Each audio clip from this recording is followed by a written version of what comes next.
Isang napakasakit na naman ang pagkatalo ng ating Gilas Pilipinas kontra sa Angola. Ito na ang dalawang sunod na pagkatalo ng ating national team sa FIBA World Cup at habang tumatagal ay lumiliit na ang tsansa na makapag-qualify sila sa second round.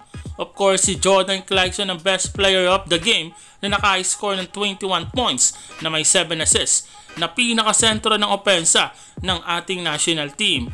Pero ang overall stats ng Gilas ay sobrang sama talaga.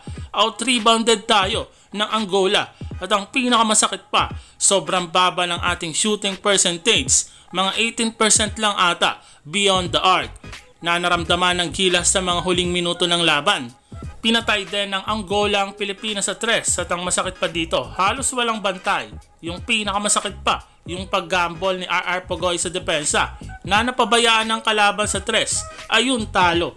Silipin naman natin ang stats si Kai Sotto na gumawa ng 6 points at may 6 rebounds at may 1 assist. Plus 13 si Kai Sotto sa efficiency rating sa long side kay Jordan Clarkson na may negative 14 at plus 14. Napag-usapan naman ang Kareem Abdul-Jabbar skyhook ni Kai Sotto na ibinahagi pa ng Basketball USA sa kanilang social media na may caption nga na Kai Sotto mode Kareem Abdul-Jabbar dahil sa skyhook nito. Ang clip na ito ay humakot ng napakaraming views at komento hindi lang sa mga Filipino fans kundi sa ibang lahi na din.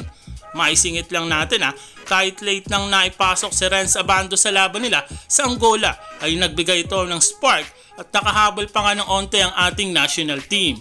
Kahit nga ang commentator ng FIBA na si Josh Bet ay tila humanga dito dahil kaya daw pala sumabay ni Renz Abando sa depensa lalo na sa mga guard ng kalaban at magiging exciting daw ang last game ng ating national team sa Group A na kung saan makakalaban nila ang napakalakas na Italy. Tila malungkot at dismayado naman si Jordan Clarkson sa pagkakatalo nila sa Angola. Pero positive pa rin ito sa susunod nilang game na sinabi nitong gustong gusto pa rin itong manalo para sa mga Filipino fans.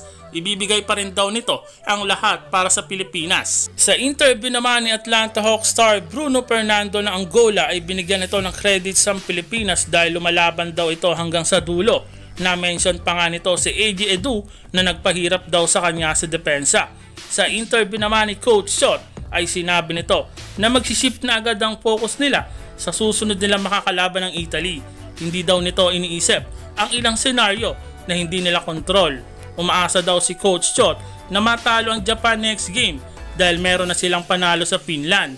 Ang tanging gusto nito ay manalo sila sa Italy at bahala na ang FIBA kung magkaroon ng tabla sa qualification game. Senaryo wala na sa kontrol ng ating Gilas Pilipinas kung papasok pa sila sa second round pero nasa kanilang mga kamay pa rin kung kaya ba nilang manalo sa malakas na Italy.